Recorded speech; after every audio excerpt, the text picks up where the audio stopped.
Hello and welcome to the Growing Green podcast.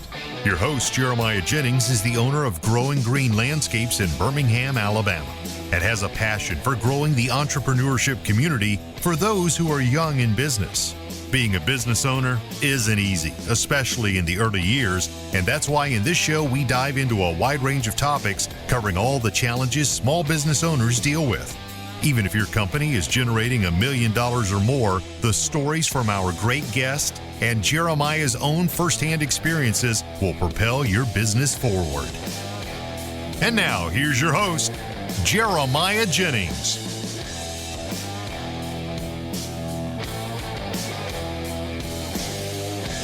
What's going on, everybody? Thank you so much for tuning in to episode today here on the Growing Green podcast. This is your host, Jeremiah Jennings, and I'm excited to come to you today with another fresh episode for you with our good friend and guest today, Corey Ballard.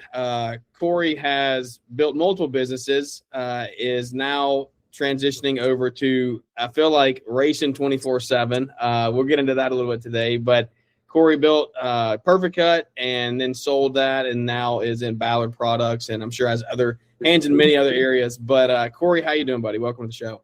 Doing good, man. Glad to be on with you today and ready to talk life, business, whatever you got planned, buddy. Yeah, I am pumped. I was telling you before we kind of hit record, I was like, I don't necessarily want to go super deep in the weeds of lawn and landscape today. I kind of want to stay higher level, kind of work through some mentality shifts you've made over the last couple of years and as you grew your businesses and built teams and, just along the way. But I guess I think we had you on the show 2 or 3 years ago now. It's been a while. So give us the 2-minute rundown, the standard, to get us caught up to where we are. But then I will we'll shift over into this, and maybe peel a few questions out of just your story here as you kind of get us caught up to today. Well, you want the background on Perfect Cut and my whole life real quick or what?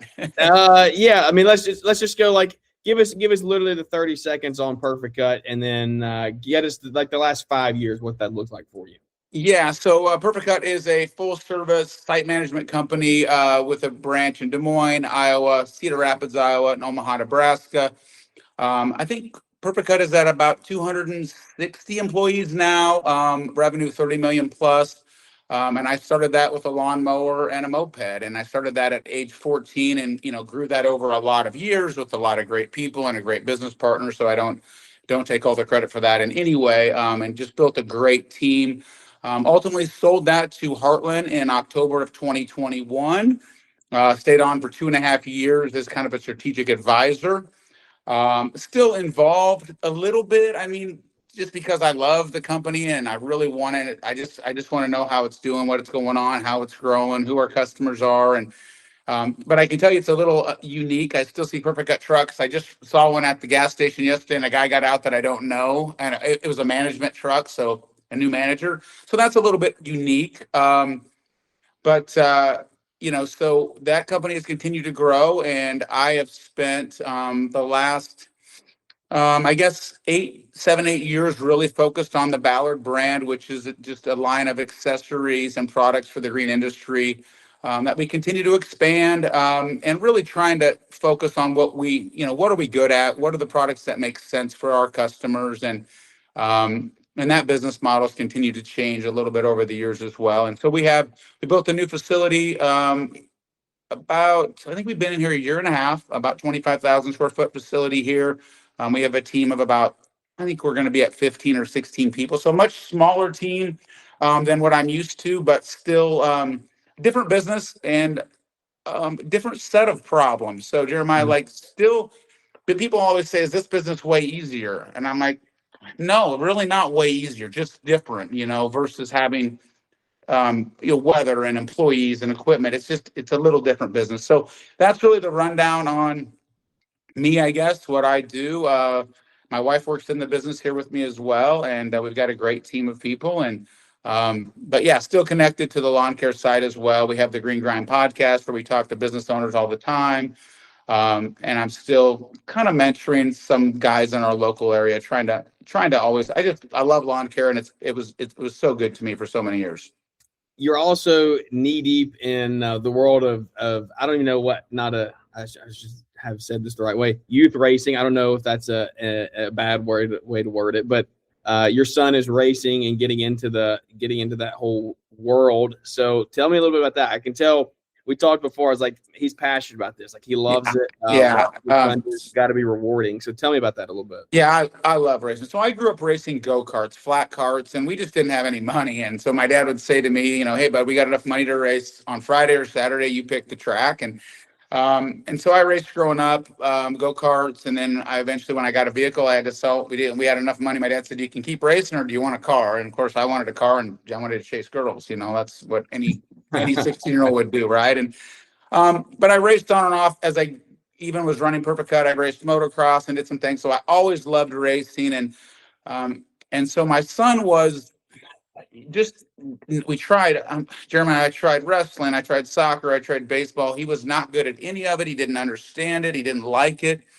And he said to me one day, Dad, I want to race. And I thought to myself, here we go again. This is a whole nother, and so he wanted to race four-wheelers. So I bought him a little four-wheeler and he drove it around a track in a lot next to our house that we own. And he's pretty good on it. And then I took him to a go-kart race because my niece and nephew were racing these caged karts. So it's a go-kart, but it's got a wing on it. And he said, I want to do that, Dad. And I said, okay.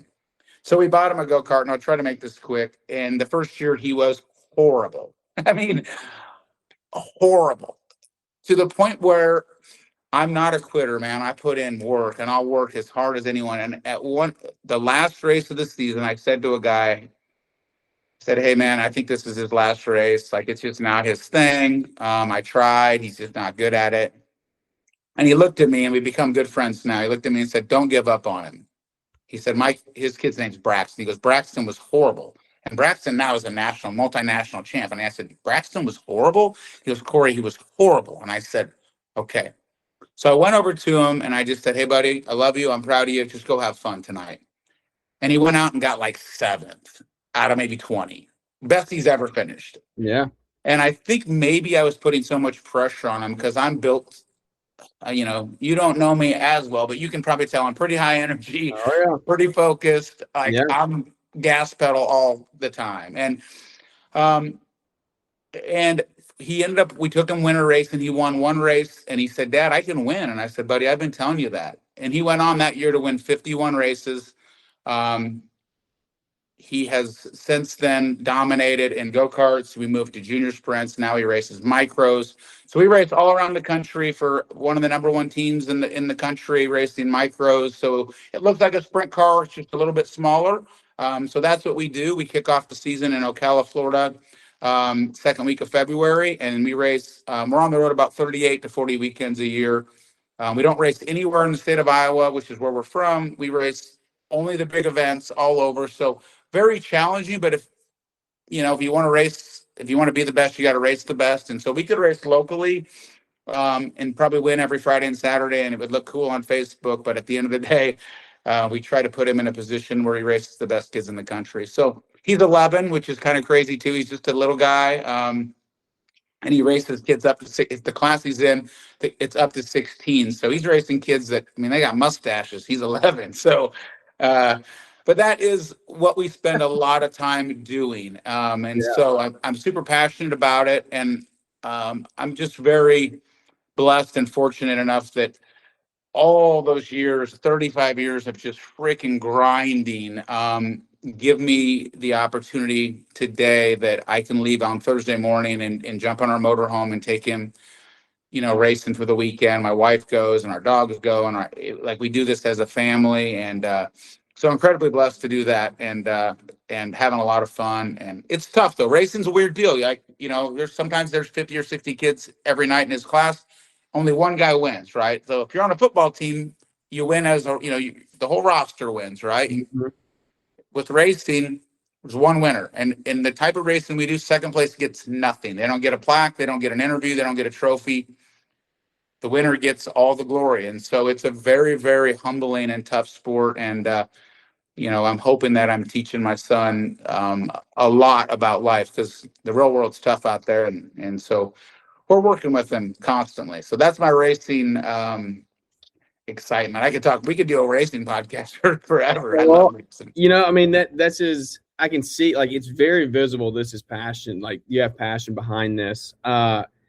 two questions that come out of that response there is, one, when he was so bad, did he lose that passion? Like, did he even have passion for it yet? Or was he like getting down on himself? Were you having to like motivate him? Could he self-motivate? How was that as a dad? Like, you were close to saying this is it, but you didn't give up on him. How did that work in your head?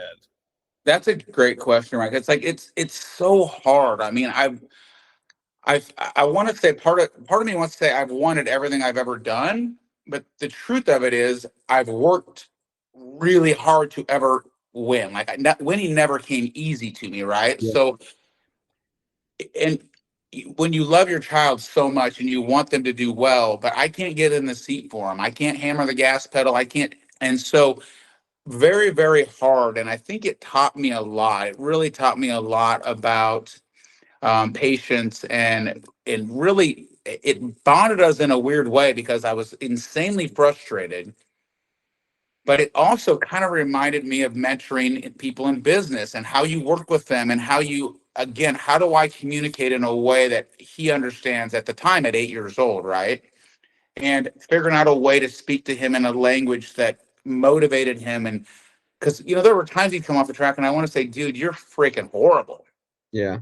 But you can't tell an 8-year-old that. So you would have to try to find the positives. And so what we started trying to do is figure out wins. Like, hey, buddy, you passed 2 cars tonight. Like, hey, your restarts are really good. And it's, again, similar in business where you start to figure out what are some metrics we can measure that at least show progress. Like, okay, you're not winning, but we're doing better than we were doing before. And so we had to start measuring different things and trying to find positive things out of less than desired outcomes. And so it was challenging though. And man, it was hard for me because I was watching these kids win. And I mean, we had the best stuff. It wasn't like our stuff wasn't good. Yeah. But it took confidence. And when he finally won, he literally dominated, and it was crazy to win 51 races in one season. I mean, no one's done it since. No, we don't know anyone that's done it before. And we were traveling all over, so he was winning everywhere. He won 8 national championships that year. He went from being, and we got tore down. So in our sport, people they can protest. They thought we were cheating and I would have thought the same. How do you go from being literally non-competitive to just absolute domination? Well, here's what I did do, and then we can get into business. But the winter before our outdoor season, I took him to every indoor race in the United States. If it had dirt and a roof, I took him and we raced every single weekend in Missouri, Oklahoma, Indiana, Illinois. And nobody around Iowa was doing that. And people were like, so while everyone their kids took 5 months off, I put the work in, and he raced 30 or 40 times that winter. And when opening day started, when the outdoor season started, he won the first 18 races that year outdoors. We got tore down every weekend because everyone's like, well, there's no way he could be this good. But what they forgot was, while they took all winter off because it's inconvenient, it was certainly expensive. You're staying in hotels, it's dirty, it's late nights, you're eating nachos from a concession stand. We put the work in all winter long. And then when it was time, he performed. So similar to business, sometimes when the other guys are sleeping, we were working. And so that was, that was kind of my only way of figuring out how to win. Was the same way I did in business, was I just needed to outwork you. Like, that was the only strategy that I knew how to do, was put his butt in the seat as many times as we could while everybody else was not, right? And so, it's the same thing I thought in business in the beginning. I thought, if I just outwork everybody, there's no way they can beat us. Yeah. Like, when they're taking Saturdays and Sundays off, I'm just going to keep on. I'm just going to take baby steps, and we're just going to get a little further ahead of them. You took the words out of my mouth, right? The people that, these companies in the landscape industry are so frequently, they never see true growth because they restart every spring. They work up until October, November, take 4 months off. They go backwards and they lose money. They take out lines of credit. They have to finance themselves through the winter. Then they do start it all over again in March, right? And then every year after year. And those ones that don't do that, they don't take the winter off. They move the needle forward. So For sure. And the winner is, I find that interesting, even here at Ballard in our, like in that when I ran Purple Cutter was like, people used to say, man, isn't it nice in the winter? And I said, the winter is the busiest time of the year. We were working on all of our improvements because at the end of the day, cutting grass, planting trees, and spraying lawns, that was the easy part. Yeah. All the preparation, re-signing contracts, looking at pricing negotiation, looking at the right equipment, looking at our staffing, working through all the things internally, our systems, our training, our hiring, our onboarding. I mean, everything that mattered, we did in the off season so that we could be our best in the peak season. And to your exact point, I think so many people are like, yeah, this winter I just chill. And I'm like, what do you mean you're chilling? I don't know what that means. And listen, you can do that. Just don't be mad when you continue to stay at the same revenue or can't grow or can't keep people. At Ballard, we talk, dude, I'm telling you, this winter we've worked on the website, we've worked on AI, we've got a virtual assistant, we've done so many things so we can be our best, what we call peak season March 1. So when people say, man, isn't the winter nice? I'm like, man, we're busy. Grind time. Mark Bradley told me a story the other day, and he tells it from stage, is when he was building his landscape company in Canada, they would put up bubbles with heaters inside of them, and they would build and prefab things. So when spring rolled around, they would literally have like everything they need to go put a pool in the ground or whatever design build project they were working on. They would build those things and prefab them over the winter. They'd put a bubble up. They'd put heaters inside of there. When it's freaking negative 10 degrees outside, they're out there working, right? When everybody else is sleeping. It speaks for itself, right? Look at what he built and sold there. Yeah, for sure. I mean, you got to put the work in, and you have to put the work in. And I don't understand the winter off theory, and I don't get that. And I mean, that is the perfect time to be. And again, I don't always say that you have to work on your business so you can grow it. Sometimes growing is not top line growth. It's not revenue growth. Yeah.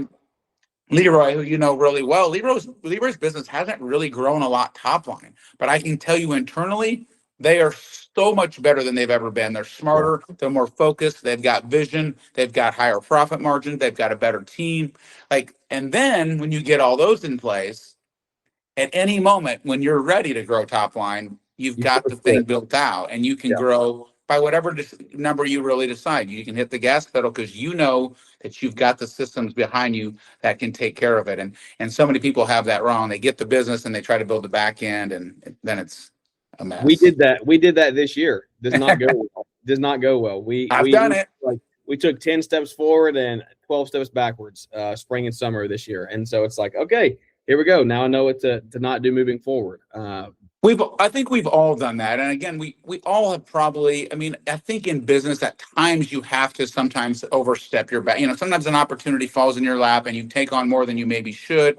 And as long as you use that as a learning tool, I don't think it's the end of the world. I think sometimes you have to learn that way, and you've got to take on a little more, and you got to figure it out on the go. But if you keep doing it and you keep repeating the process, then you're just not very smart, or you don't have it figured out. Exactly. So this is going to go back and forth. I kind of like this dynamic that we've got going. I want to hop back over to racing for a minute because, you talked about Levi Racing and it's a one person wins, right? Second, third, you don't get anything out of it, right? And I know you've built very large teams. You built high performing teams, people that work well with each other. You were having to train Levi to go out and win first place, right? And or work like that. That's the goal, right? The goal is to go out there and win the race. When he does not win first place, right? As a father, as a mentor, what are you doing to make sure that he is prepped to work with a team in the future? Because right now it's solo, right? It's like I go out, I win the race, right? He has people that build his cars and helps out, teach and train that way. But it's like, hey, I go out and win the race, right? So how are you helping him learn to prep it and be able to work with the team in the future? And then two, when he doesn't go win and he is solo, he doesn't just he's a teenager. He's not even a teenager, right? He's still a child. there's a lot of brain stuff happening, and you as a father, and I think this is kind of where I'm on the wavelength, is like, because I have young kids. There's a lot of guys listening to this show that have young kids. How are you teaching him and coaching him into a way of like, hey, it's okay if you lose. Like, it's not, you don't have to win literally every single race in life. It's a process throughout. So how do you keep him out of that, like, almost depression funk of like, I didn't win a race today, I suck type mentality? Right. And the truth is, as we continue to move up, it continues to get harder and harder and harder, right? Every time we elevate to the next class, like when he was in a junior sprint, he dominated. He was the best in the country. Yep. And now we move to a micro, and he's not even probably in the top 100. And so it is a tough space. And so part of it is we try to fill in a few events where we think he has an opportunity to win, but it's constantly explaining to him what we're doing, how much work it is, it's how the process works, and also teaching him to give feedback. Also, like, we need feedback from you as a driver, which is no different than in a business, right? We need to know Yep. what's going on. How can we help you be successful? How does, in this case, how does the car feel? Do you feel like it's not good in the corner? Is it loose going in? Is it tight going out? Whatever the case may be. I don't need to throw a bunch of race jargon at you, but explain to him that we can't build a winning team without him giving us the direction, right? It's no different than a business, right? I need you're the guy in the car leading. We need good quality feedback from you so that we can continue to help you be successful out there. And it is the nice thing about a child, and he's 11, is their memory's pretty short. So there's been some rough weeks. We had a race Oklahoma Speed Week. We raced 5 days in a row in Oklahoma. It was 110 degrees. The cars were not tuned right based on the temperature, so they just didn't run as good as normal. And we just got our butt kicked all week. And I was closer to quitting than he was. I'm like, maybe we're just not that good. Maybe we just and I was hard on him, and I had to really take a step back and really think, okay, first off, he's 11. NASCAR's not calling next week. Yeah. I mean, they're probably not calling us. So, and I also have to, remember, like, man, he's a kid, and he's going to remember this. I remember racing with my dad. It's the best memories I ever had. And I think the way my dad treated me, my dad was hard on me, but I do think it helped me become successful in business too. My dad taught me, like, there's no second place. He was pretty hard on me, like, winning, it's win or nothing. Now that Which can be there are good, and that can be applied, like, that are very good out of that. That's not a bad thing. it is and it isn't. Like, I'm glad that I was raised that way. It's helped me in business, but it's also made me, it's not helped me in some other things. And so I'm trying to teach Levi that the real world is tough, man. It's a tough place out here. And everything's pretty soft. I won't get into political stuff, but everything's pretty soft. Yep. School's soft. If you don't do good on a test, you can just retake it.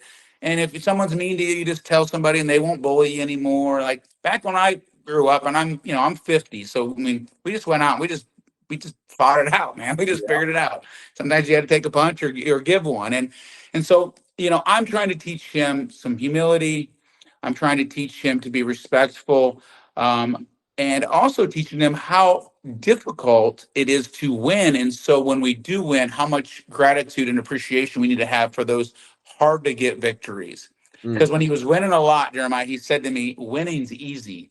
And I said, listen, you little effer. I said, it's not gonna be. Like, don't take, like, you're taking this for granted. Yeah, because he was winning and it was looking easy.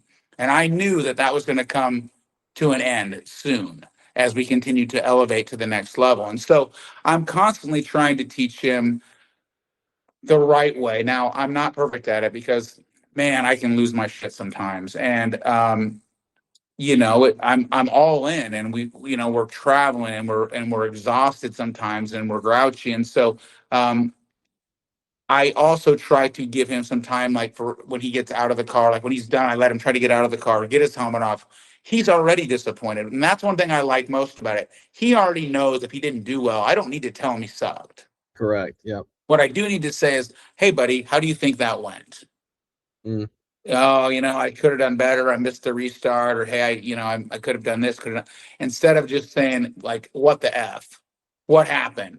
But he's answering those, like he's helped solving the problems. It's like you take that and turn it into a leadership role in business. Like somebody goes and messes something up or breaks procedure, you don't go chew them out. Like you ask what happened, what can we do better, and they're going to tell you what they did. They're going to tell you where the issue was. Yeah, that's exactly where I was going to go next here.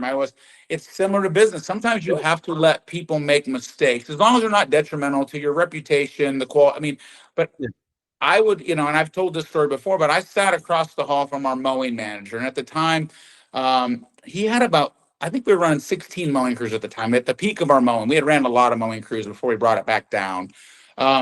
And I would listen to him delegate and he'd give everybody, back then we'd give route sheets, paper route sheets. And there were so many days I wanted to say, whoa, whoa, whoa, whoa, whoa, whoa. Like, what? Whoa, that's not what we're doing. But afterwards, I would bring him in and say, hey, like, I heard what you're doing today. Walk me through why you're doing that.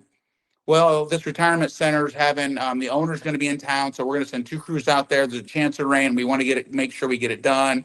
They're having a, opening ceremony. I mean, and I'd be like, oh, okay, that makes sense. Or sometimes I'd say, okay, well, next week, can we try doing it this way? So sometimes you have to let people make you have to let them make decisions. Yeah. You have to ask them, how do you think that went? Do you think we could do it different? Instead of just saying, hey, dipshit, I don't think you're running it right. And if that's the case, then I might as well just move him out of his office and I'll just run the mowing, right? I mean, I have to let people manage. And I think that's one of the things that most owner operators fail at miserably is they micromanage. They hire good people. They don't let them do anything. And then they say, well, Mike quit. Well, yeah, he quit because you hired him to be a manager and you don't let him make any decisions. And every time he does, you chew his ass, and now he doesn't want to work here. And you can't figure out why. If you don't remove him from his office, like he's going to remove himself from his office because, like that, he's going to be like, I'm moving on. I heard a thing the other day. It was like building good people with bad systems are the people that you have to be constantly motivating and checking up on in a business. And it's like, if you can put good people with good systems, they take care of themselves, right? They go out and they run the machine themselves.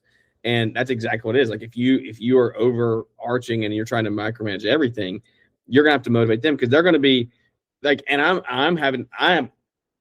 not a micromanager. I would tell you if I was. I have tendencies of it sometimes, but I'm not, like, I'm pretty good, easy at delegating. But we have a guy right now that will be leadership for long-term in our company. Like I know he's bought into our company, and I can tell there's a portion of him that's like trying to please me a lot of the times, like make sure he's doing the right thing. And it's a conscious like brain game every day of like, you know what? Do not criticize this. This was not the way I would have done it, but do not criticize this. He needs the freedom to go make this on his own. Right. Make mistakes. We just went through that on a project, and I was like, look, they completed it. I was hands off. Customer was happy. 75% out of 100, 80% out of 100, they're happy. Guess what? I didn't touch it. That's a win, right? If I go in there and criticize them, it just brings it all back down to ground zero, and we have to restart everything. Yeah, for sure. So it's an interesting take on it, but so, and this is going to get kind of personal, and tell me to shut up if you want me to, if you want to, but in today's world, and this is not me projecting anything on you, this is like bringing something to a bigger picture here. Today's world, especially here in the South, like here it's youth baseball, right? Baseball's everything. If you want to go play baseball, you got to start when you're freaking 2 years old in diapers. If you're not starting then, you're not going to do anything. So youth across the country have just gone crazy. And I see it here locally. Like it really tears families apart because they live at the baseball park. They don't spend time for themselves. You guys have afforded, like, your work's afforded you the ability to go as family and travel the way that you do. How do you at this rate, because I've seen it personally, I've coached youth sports.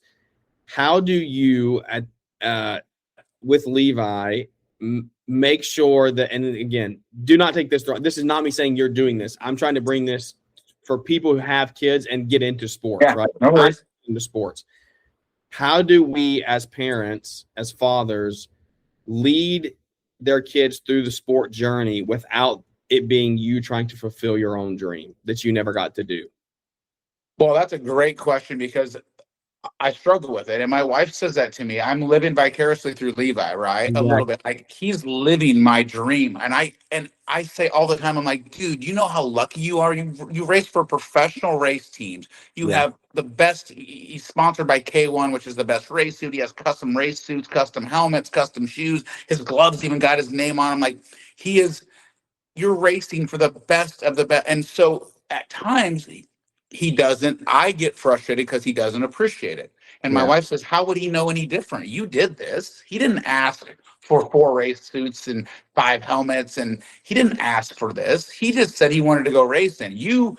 And so I blew this up, right? I don't, and it's the same thing I did with business. So, um, to answer your question, I don't know the exact thing other than to continually try to be very conscious of his emotions, his feelings. And at the end of the day, like, and I don't know, it's still, they're just kids. And Yeah. like, it's just a race. And I know I lose my mind at times. And I think to myself, but then I'm like, someday, I tell my wife this all the time. When I'm complaining or she's complaining and we're at some dirt track with dirt on our shoes and they're wrapping up the race at 1 a.m. and I say, someday, babe, we're going to be sitting there wishing we were at a dirt track watching Levi run laps. Mm. And someday you're going to wish you were at the ball field watching your boy play Little League, right? Or whatever. Yep. And so if you can somehow just really put it in perspective and be like, man, like the reality is Levi's probably not racing NASCAR. I mean, he might go on to race sprint cars. He might be really good. He's Yeah. really good at it and he loves it. And he thinks he's going to race for the rest of his life. And he thinks I'm going to pay for it for the rest of his life, which is even more crazy. Yeah. But maybe we will. I don't know. Yeah. But I love it. So part of me is getting to like relive all the things that I didn't have. And my parents gave me everything they could. But my dad was a factory worker. He built tires, right? And Yeah. we didn't have it. We didn't have the money. And so he did everything he could.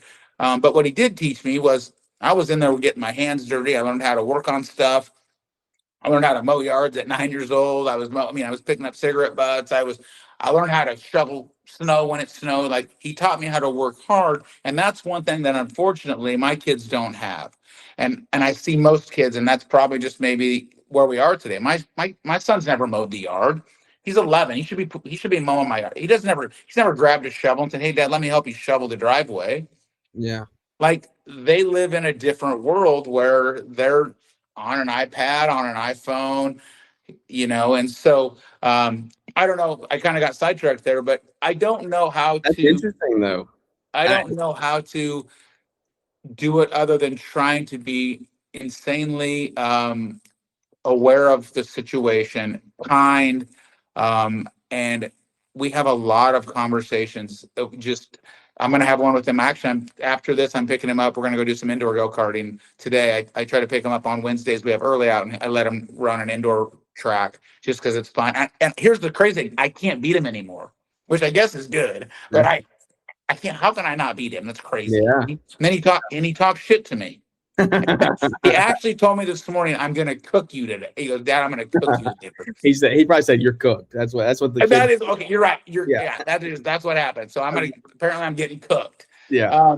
But yeah, so just to try to spend time with them and hopefully that I can develop him into a quality, human being down the road. And so that's what I'm constantly working on. And, I get to be, and the other thing that my kids never really saw me work like I did. And so they don't know, unfortunately, they don't really know the journey and again, how lucky they are. And that's not their fault, but I wish they understood it a little bit more. And Food for thought. Food for thought. Like for myself, and when we build in the next 10, 15, 20 years and, get our lifestyle changes some, and I would ask you this question and maybe circle back on this. Like, how do we as business owners and successful people who go through the entrepreneurial life cycle, how do we translate that down? And, you don't have the answer for that right now, right? You don't, and I didn't expect you to have the answer for how do we do this without making sure it's not your dream, right? But I wanted to bring this to the attention of, one, myself, and two, every other guy out there who has a kid playing football or baseball or basketball or whatever, right? Because mine will be basketball, right? Like that was my high school thing. I want to go play college ball. Like that's what it'll be. And so my kid starts playing basketball, it's going to be the same thing. We're going to be traveling, we're going to be doing this stuff. But how, and also how do we not let it become an idol, right? Like how do we not let it become an idol that we worship? So, you know, I don't know, that would be a question from me to you that I would love to like check back up on you with in a year and be like, how have you in the last year, you know, almost, how do you make your kids understand that? Because I want my kids to understand that of like, you know, it is something that we've created. My hard work has created a life that you will never know some of the things that I had to do, but you understand that this is not what the rest of the world experiences. Right. For sure. And, you know, it's interesting that you say that. And I don't know how to translate that to them. And I'm hoping when they get a little older, I can walk them through. But so on the Perfect Cut website, on the history page, they removed me. So I'm no longer founder on there, which is, so I called Matt and I called our CFO and CEO president. I'm like, hey man, like you removed me. Yeah.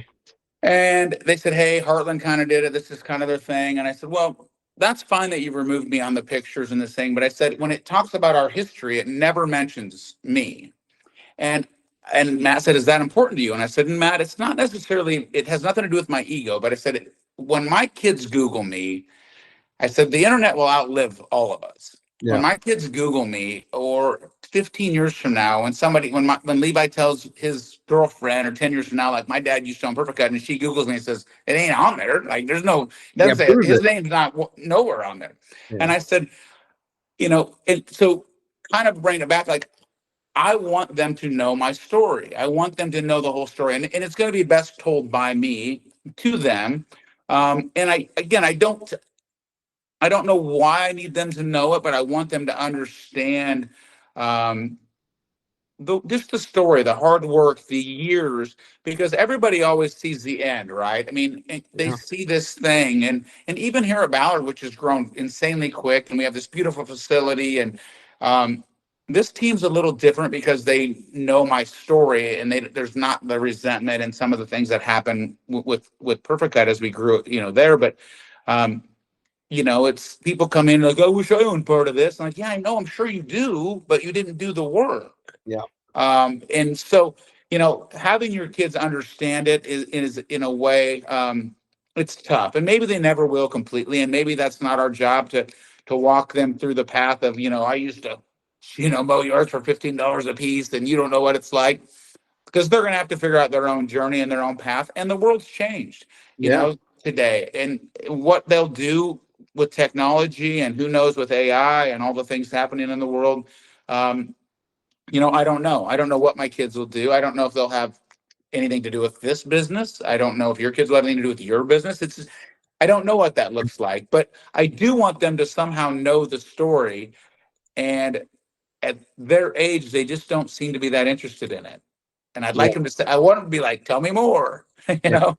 But they will be as they get older too. Like I would think 100%. Yeah. I think that's what I've seen. I know, because when I was 18, I wasn't there, or 15, I wasn't that interested in what my dad was doing. Right. But now I'm like, I want to know your life story, you know, at 25, 26 now. Right. Tell me everything to get you here. As we wrap up, I don't want to hold you long. I know you're going to race go-karts and probably get cooked, but I'm going to get cooked. I have plenty of time, whatever you got. As you look today, you mentioned earlier, like you get to go Thursday, Friday, Saturday, you load up in the motorhome, you do it as a family, right? I don't think I'm putting this out there to say you sacrificed a lot over the years.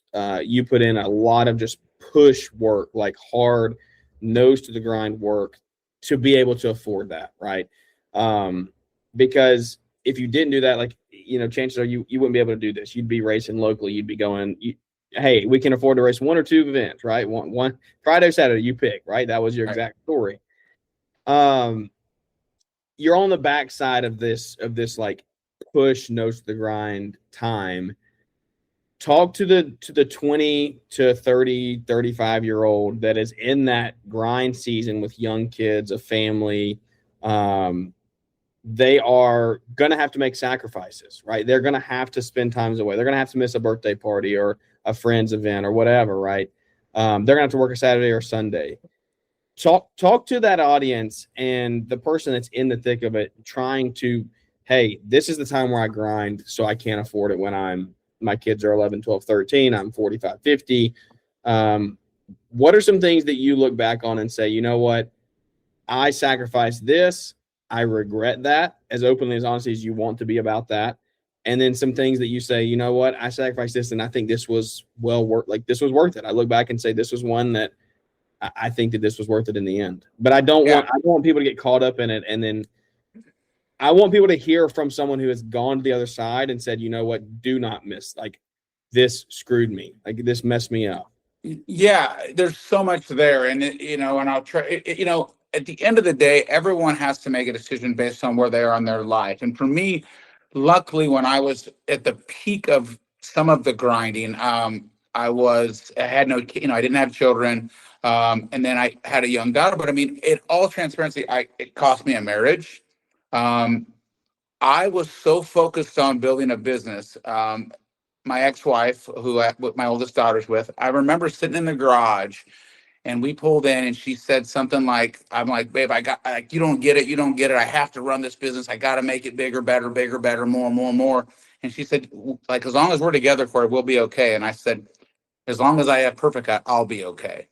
And so I had made my identity and I had built my identity around building this company so much that I lost track of a lot of things. And it cost me some friendships. It certainly cost me a marriage. And so I don't want to tell people that, I remember Caleb Allman asked me, is there any way you can grow a company without getting divorced? Yeah, and I said, well, certainly. A lot. Certainly. But there's a lot of sacrifices that have to be made to build a company. But I do think if you, no matter what cycle you're in, you have to figure out, first off, where are you going and why are you trying to get there? And I talk to so many guys and they tell me, I just want to grow. And I say, why? And they say, I need to make more money. And I'm like, what if I told you could make more money in your current company and you don't have to grow at all? You just got to get a little more refined, a little better systems, a little better pricing model. Well, that ain't true. I'm like, well, then you just do it your way. And because I don't necessarily know that you have to work 80 hours a week to be successful. In my story, that's what it took. And I mean, we did it for a long time. And not healthy. And I think now with technology, things have certainly gotten better and better. And so I think each person has to identify, first off, where are they trying to go? And yeah, if you're married and you've got little children, you have to get your spouse on board first off. And you got to make sure you guys understand, like, babe, this is what I'm working on right now. This is the season we're in. This is the growth mode we're in.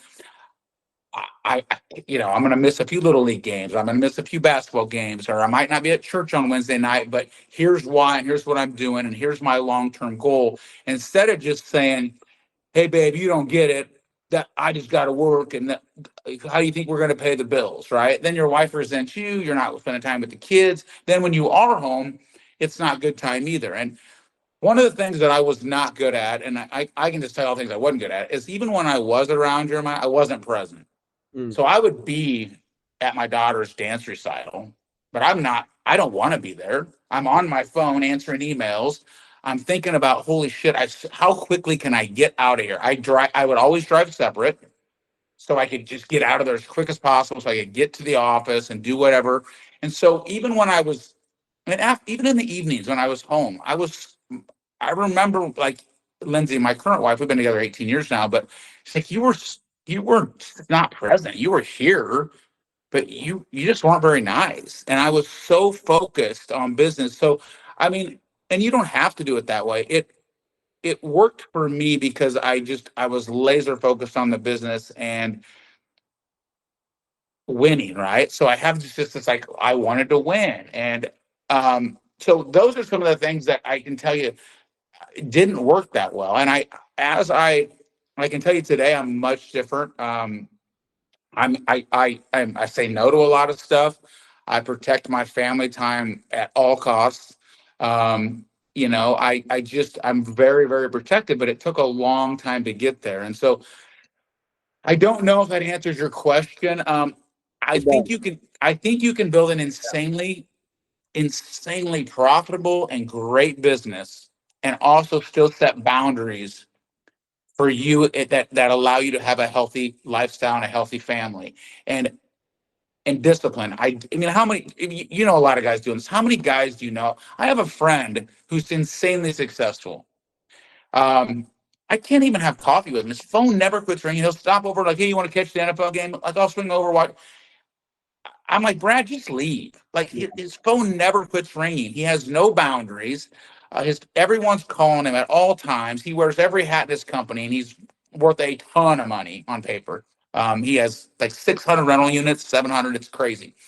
But and he has a very unhealthy marriage, and he's not good with his kids. And I think he would tell you that. I know he would tell you that. And Yeah. so I do think that if you set boundaries, and again, clarity with your family, clarity with your spouse, and also there's this unique thing that nobody understands: clarity with your staff.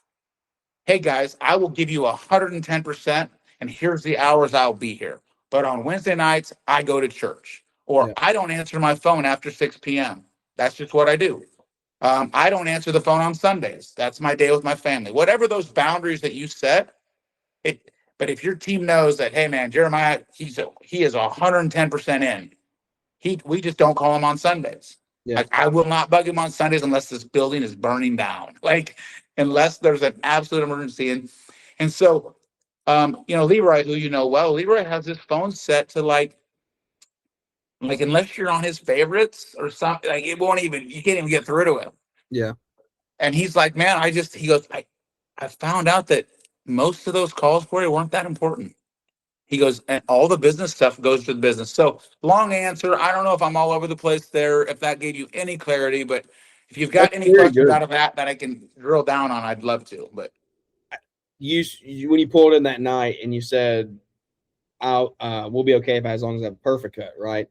Do you think at that point in time, did you have a clear vision and mission for your company and you just didn't tell your spouse, or were you lacking the vision and the mission for the company and like the end goal for yourself?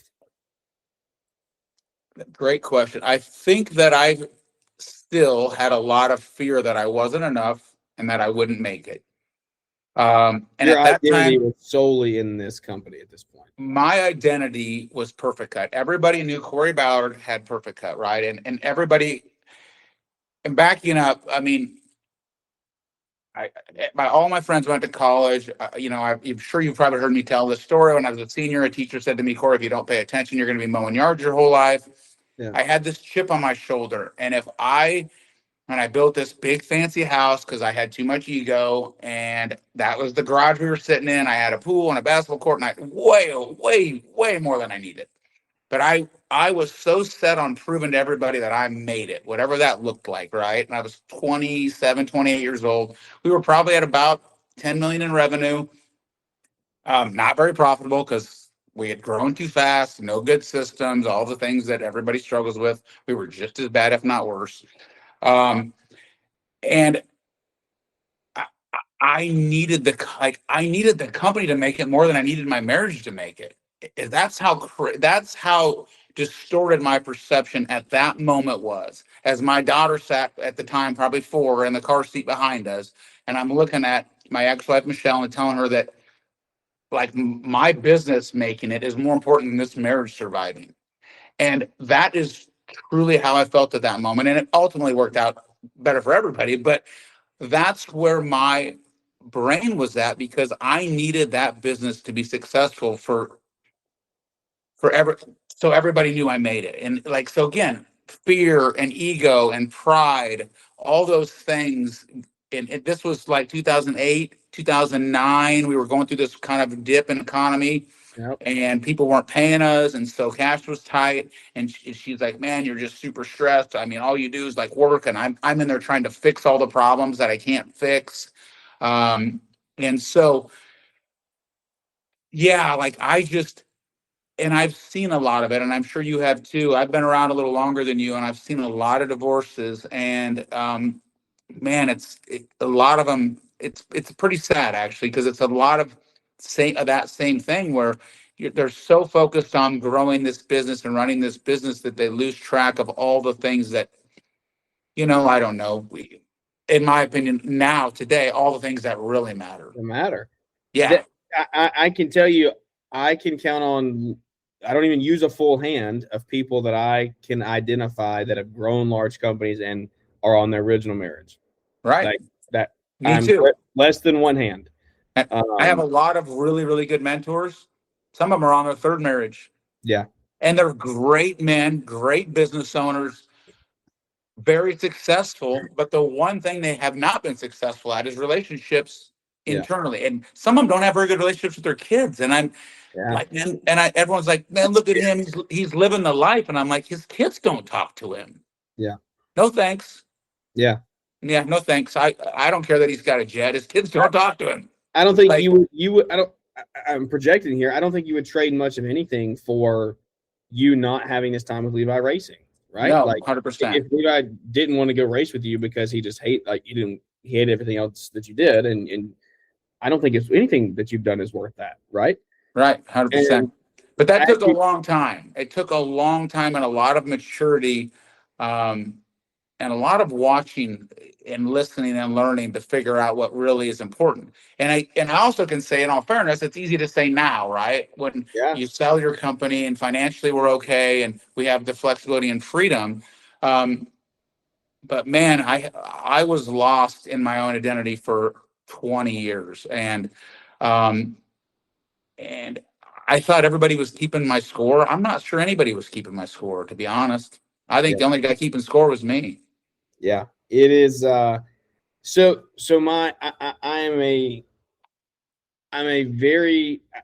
strive every day to be more Christ like as I can. Right. So that my faith is in Christ. That is where that is my identity. Right. Businesses.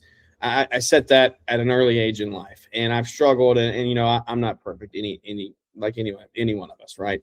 I struggle with that, but that every day I'm striving to be more like him.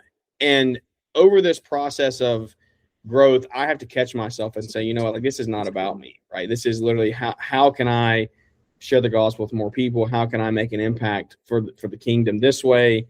How can I be a positive influence on our team members and people around our circle of life?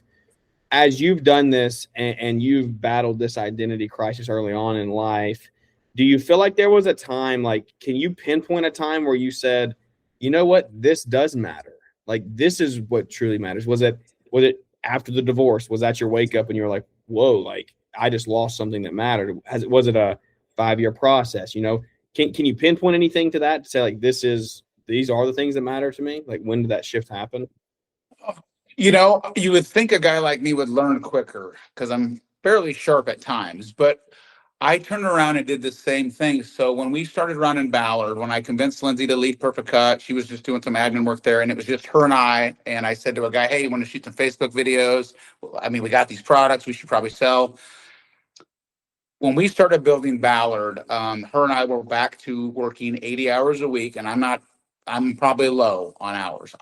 Our kids were in there on Saturdays and Sundays sitting on pallets. We were boxing orders. I was doing stuff. She was printing orders. And I was just like, this is what it takes to run a business. I've already built one. I'm going to build another. Like, watch me grow this company and blah, blah, blah. And I came down on Mother's Day. I don't know what year it was, probably 2021-ish, COVID-ish year. But I came down on Mother's Day and Lindsay was sitting in our kitchen processing orders.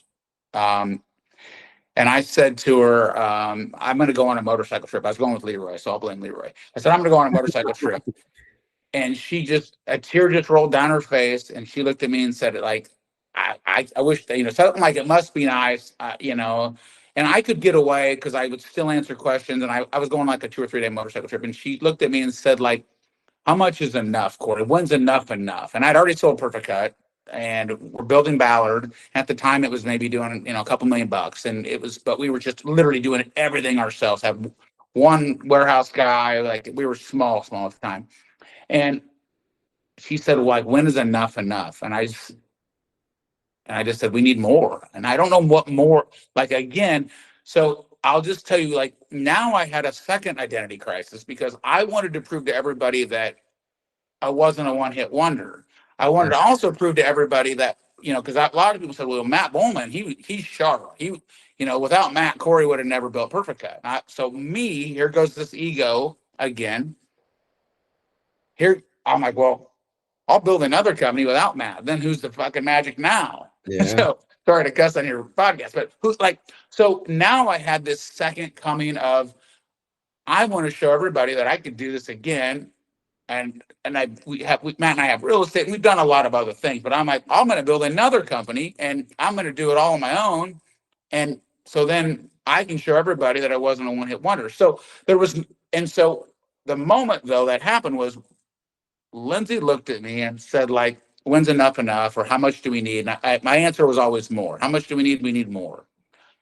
And we went through a rough time, and we literally were talking about getting divorced. And I don't know what happened, but I went and met with a good friend of mine who has a church in their home, and him and I started doing some Bible study together, and we started talking about my marriage, and I just spilled everything to him. I just told him everything, and then Lindsay and I went over and met with him and his wife, and they are just the best people. And I just had like a whole second, like all of a sudden, like everything started to make sense to me, and all the things that I thought were important became less important, and we just completely changed our focus and our marriage, and the way we were going to run our household, the way we were going to treat each other, the way we were going to. And at that moment, I started hiring people. I changed the whole process here, and so that was really the moment. And that happened at 45 years old. So that's how long it took me to again I was making the same mistake again. I'm about to get divorced again because I put the business first and foremost so I could show everybody what a freaking winner I am. While my kids don't like me and my wife left me. Yeah.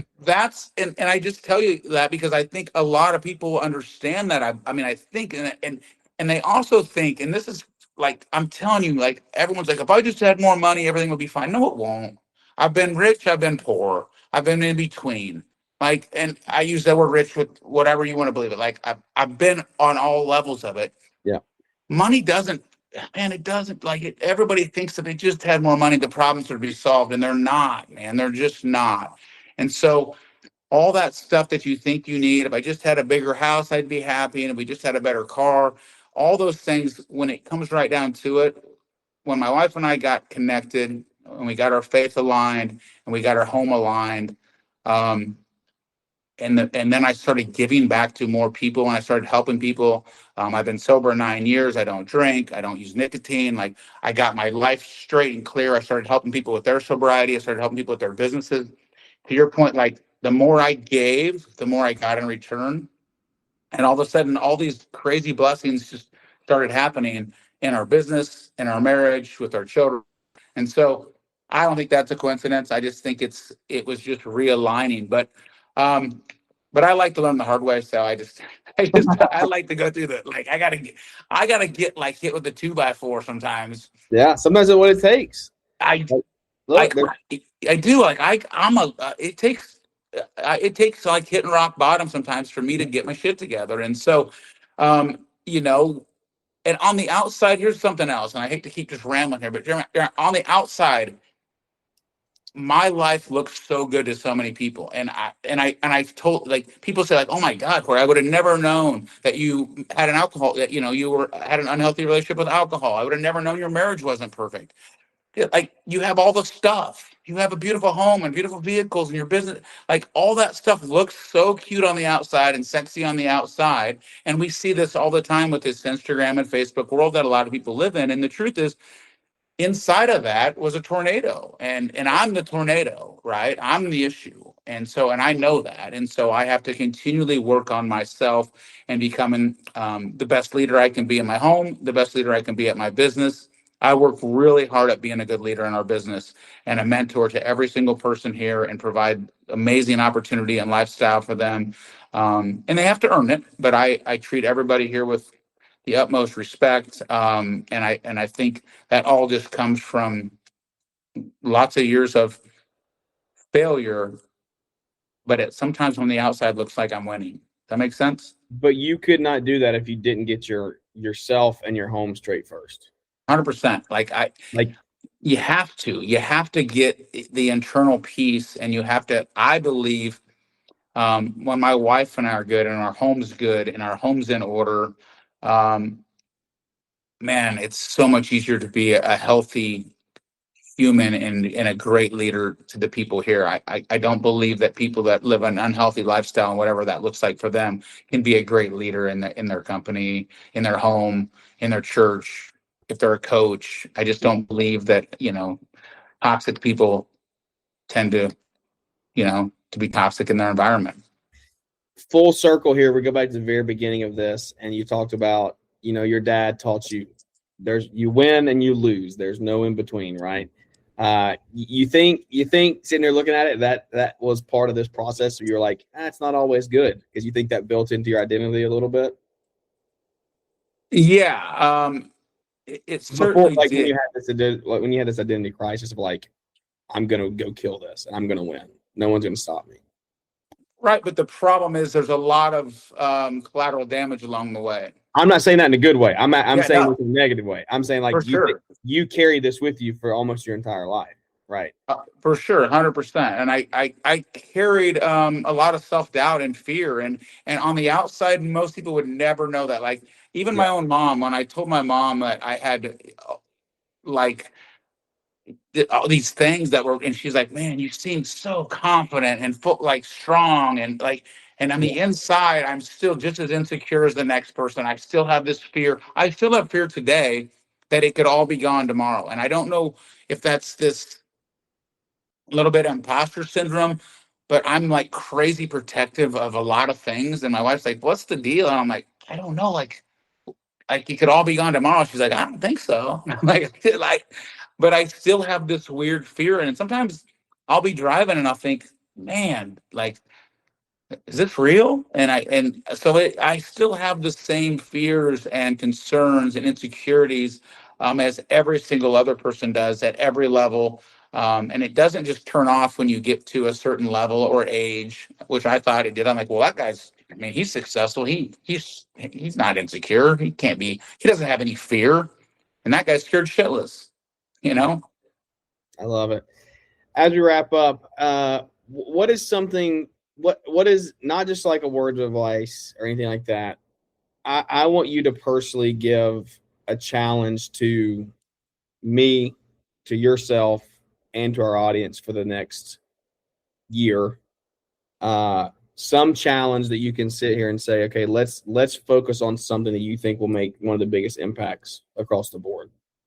Oh man, you got me now. You should have sent that ahead of time. I could have thought of something brilliant. But I want this to be a part of this conversation, right? I don't want it to be something that's like scripted, and I know that's a big ask, but just something that I think applies to everyone who's growing families, growing people, growing businesses, growing personal relationships, right? It's just, we're all in the thick of it. And that's why I didn't really want to dive into like the weeds of cutting grass today and pushing mowers. I wanted, like, if we can't figure this aspect out, then it's all for nothing, right? Like it's literally all for nothing. Well, and by the way, I love doing podcasts. So anytime you want to talk about lawn care, we can do that as well. But, the answer to your question, like the challenge, and, where my head goes to is, I always go to consistency. And then I start thinking about what are the things that, the number one thing that and I'll try to get back to trying to set some sort of goal there. But the number one thing that I get asked is all the time about things. And my number one answer is always consistency. And I believe that so many people want the quick fix. They want to get rich in 2 years. They want to get in shape in a month. They want to be a good dad in 2 weeks. Well, I'm nice to my wife most of the time. What do you mean most of the time? So sometimes you're an asshole, and that's okay. I don't cheat on her most of the time. What's that mean? Like, you're faithful most of the time? Yeah. That doesn't work. Or I'm good to my employees most of the time. And so my thing always has been consistency. Like, what are you going to do and do it well and everybody wants the quick fix. And I just was talking to a guy today. He called me about something, and because the guy asked me today at the gym, he goes, "Hey man, how do I get in shape like you?" And I said, "It's super easy. You just have to go to the gym for 7 days a week for 25 years."